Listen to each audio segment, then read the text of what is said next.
আর এই মুহূর্তে ঘড়ির কাঁটায় ঠিক 11:40, সরি 10:40। আর আমরা এখন এই মুহূর্তে আছি নারায়ণগঞ্জ লঞ্চ টার্মিনালে। আমাদের একটু দেরি হয়েছে, যার কারণে বড় যে লঞ্চটা আছে সেই লঞ্চটা আমরা মিস করেছি। আর আমি যদি আপনাকে দেখাই, এই আমাদের এখন যে লঞ্চটা, এর আগে যে লঞ্চটা আপনারা দেখছেন, এই লঞ্চগুলো খুব বড় ছিল, বাট এই লঞ্চগুলো খুব ছোট ছোট লঞ্চ। তো যার কারণে আমরা বড় লঞ্চটা মিস করার কারণে আমাদের একটা প্রবলেম হয়ে গেছে। এখন আমরা ছোটো লঞ্চে যাচ্ছি, কিন্তু মোটামুটি মানে মিডিয়াম সাইজ লঞ্চটা, বড়ও না ছোটো না, মিডিয়াম সাইজ। তো এটাতে যাচ্ছি। আর এখন প্রচণ্ড শীত, আর শীতের মাঝখানে আপনার যেই মানে পানির মতো যে শিশিগুলো পড়ে, সেই শিশিগুলো পড়তেছে। আর এমন ঠান্ডা নদীর মধ্যে, একদম মানে আমার কথা আটকে আটকে আসতেছে।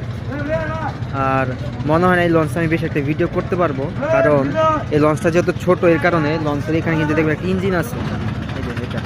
আর এটার শব্দ এতটাই তীব্র, এতটাই জঘন্য যে কথা কিচ্ছু বোঝা যাবে না। হয় সামনে দাঁড়ায় কথা বলতে হবে, না হয় পিছনে দাঁড়ায় আমি কথা বলতে পারবো না। তো এই জন্য আমার মনে হচ্ছে যে এখনই হয়তো একটু ইনফরমেশন দিয়ে দেওয়া ভালো, ভিডিও দিয়ে দেওয়া ভালো।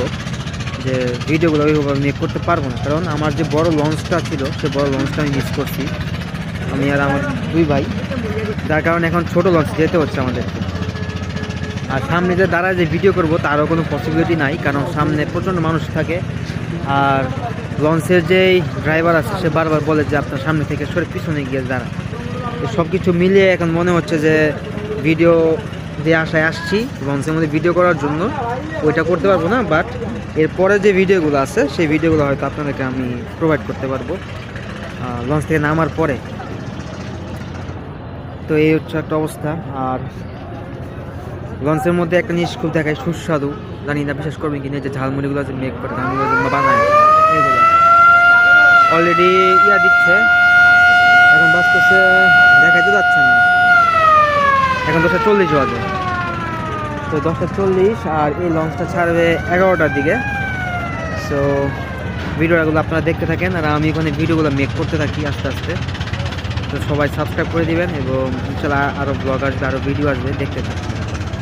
আর পিছনে দেখেন কি সুন্দর বালুবাহী ইয়াগুলো যাচ্ছে, ট্রলারগুলো যাচ্ছে। দেখেন পিছনে কিন্তু আরেকটা ট্রলার আসছে, দেখছেন, দেখুন এটা বড় বড় ট্রলারগুলো আসতেছে।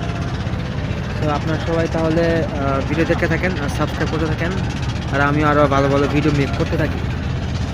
ততক্ষণ পর্যন্ত সবার জন্য রইল শুভকামনা, এবং আল্লাহ হাফেজ। আসসালামু আলাইকুম।